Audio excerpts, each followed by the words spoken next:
Hello and welcome to the unofficial BSHL Senior Hockey League podcast. This is episode 44. Corey, Yes. we were under the weather over the weekend, so we didn't get to a ton of games, but we did. You got to a couple. Yep. I only got to one, and I was barely there. Let's start with Friday. Friday night, River Valley beat Miramichi 5-1. Goal scorers were Adam Crow, 2 goals, 3 points. David Brewer, 1 goal, 2 points.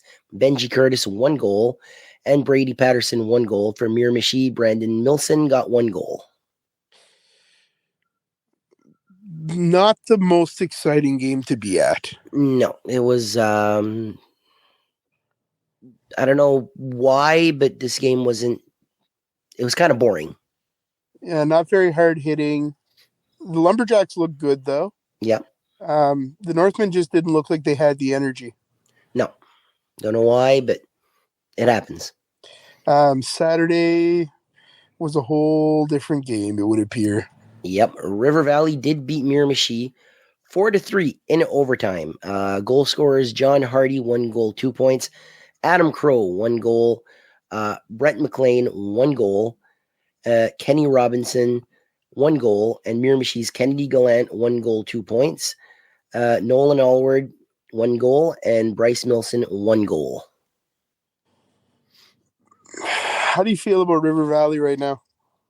They look like they're world beaters. Roxanne Merle Young's stream did not go the best. I caught the end of the game. Somebody else started streaming, and you guys had stopped watching because it wasn't possible to watch. Someone really should give Roxanne the password when she's in Doketown because, people want to see it if you can't make it to it. River Valley, they fought back, they tied it up, and they won in overtime on the power play. Your reaction was like, get out. No way. Like, you were shocked. I couldn't believe they came back. It just says a lot about that team. I mean, you've got to think about this team that lost. I mean, I would love to say arguably, but they lost their best player to an elbow injury in Peter Traynor. And now you've got Brewer stepping up, and you've just got all these guys playing so hard. Yep. God, I don't know, man. You'd think that Miramichi would be the favorites with Traynor out, but River Valley's just got heart, and they're a team that, I don't know, I wouldn't put it past them to win this whole thing. So I'm not shocked. No. And I was frustrated to miss Saturday because it got rough, and I knew it was going to get rough. It's inevitable. Yeah. These two teams do not like each other. Yeah. Friday's the next game. You're going to be there. I'm missing it. I got a wrestling show. Better be recording that one.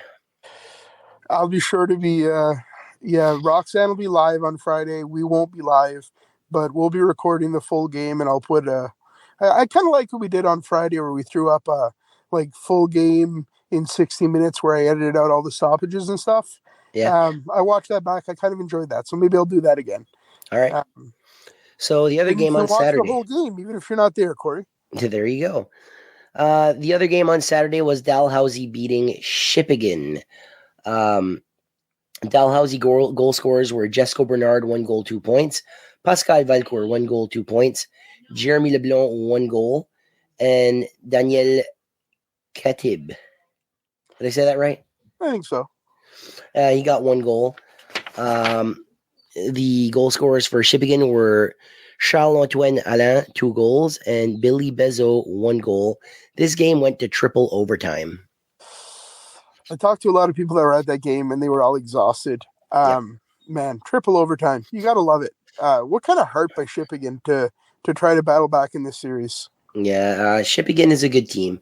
They're a good team. Just the fact that they defeated Trackety is impressive. Dalhousie is that team. They've got so much depth. So in reality, they're probably the favorites to take everything. Yeah. But credit to Shippigan, triple overtime. Yeah, it's really something. Sunday, you were at the game. Sunday, Dalhousie beat Shippigan 5-2 to eliminate the Shippigan Marchand. The goal scorers were Ryan Mockler. He had a hell of a game. 2 goals, 4 points. Pascal Valcourt, 1 goal, 2 points. Jonathan Doucet, 1 goal, 2 points. Jeremy Leblond, 1 goal. And Shippigan's Luke Williams got 2 goals. Eliminating the Shippigan Marchand. Let's talk about the Marchand a bit. Yeah. A hardworking team, a team that I personally enjoyed watching play a fair bit. Yeah. They have some players that I really do like to watch. Yeah. Patrick Jones being one of them, friend of the podcast, great guy. Absolutely. One of the nicest guy we met this year. We didn't get to that rink until late in the season. Yes. And now I think the podcast has been like 5 games in Shippigan in the last month and a half or something. Yeah. It's become one of our favorite rinks. It really has. It's a good place. It's a nice place to stream, you get there and they know who you are and they're like, you need something, you need a table, where you want to set up. So there's that respect factor there. I don't know. It's sad to see Shippigan go. At the end of the day, Dalhousie, just the depth and everything, there's no shame to losing to the best team. So you're saying Dalhousie is the best team? I do. I think Dalhousie is just the way that they cycle the puck, just everything. Whoever wins between Miramichi and River Valley, I think it'll be a good game because I think they both have a good chance to prove themselves against Dalhousie. I think for different reasons. I think Miramichi has a lot of grit and a lot of skill, and I think that could be a downfall for Dalhousie. They're not necessarily a very gritty team. River Valley works their ass off. They're, I think, the only team to beat Dalhousie twice in the regular season. Mm-hmm. When you only play a team twice and you beat them both times, it says something. I don't care who wins between Miramichi and River Valley, frankly. I'm happy for Dalhousie. We've got a lot of friends in Dalhousie. Mm-hmm. They've been amazing to us. So congratulations to them on making it to the final. Well deserved. Mm-hmm. And we can't wait to get back there. Absolutely. And that'll be in a couple of weeks. Game 7 we're break.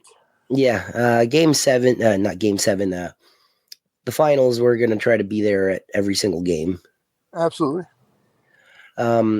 So we're going to wait until Wednesday's show, or Thursday, I should say, to give Shippigan their flowers, because Corey right now is recording off his phone. He's got a big night tonight. I'm going to see Sitting Color. I love Sitting Color, one of my favorite bands. They're playing at the Avenir Center in Moncton tonight.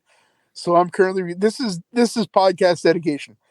I'm recording this on my cell phone on my lunch break at work in a parking lot in Moncton. So you do what you got to do. Yep. Soldier on. So it's going to be a smaller show today because Corey is on his lunch break. So we're going to let him go eat. But Corey, there anything else you want to mention? I think that's about all that we have. You're the one that was at more games this weekend. Do you have anything? Francois Mazerolle. Scary hit. That when I saw that, I had the camera on. I was doing the live stream. I kept the camera on him. When I saw the stretcher, I had to look away out of respect for the player. Weirdly enough, he bought one of the BSHL hoodies. So we gave that to him on that night. And he gets hit. He did skate back on the ice for the handshake. He had a knot on his head. So speedy recovery to him. You hate to see that. I don't think it was a malicious hit. No. But man, you hate to see that. It seemed from the stream, I rewound it and watched it a couple times. It looked like he was hit. I think that the guy that hit him was Peltier, right? Yeah. Bob Peltier is not a guy who's going to be maliciously hitting people, I don't think. Just not that kind of guy. No. He was far from the boards when he got hit, and he kind of tumbled into them and landed headfirst. It was scary. Glad that he's okay, apparently. I think it just needed to be mentioned that, speedy recovery to Francois Mazerolle. Absolutely. And, anything else to add, Corey? I think that's pretty much it. It's the shortest episode we've done in a long time. Yep. You got to do what you got to do, right? Got to do what you got to do. All right, everyone. Thanks for tuning in, and we'll be back on Thursday. Yep. Take care. Take care. I stole your line. You like that? Jesus. No, I don't. See you soon. Take care.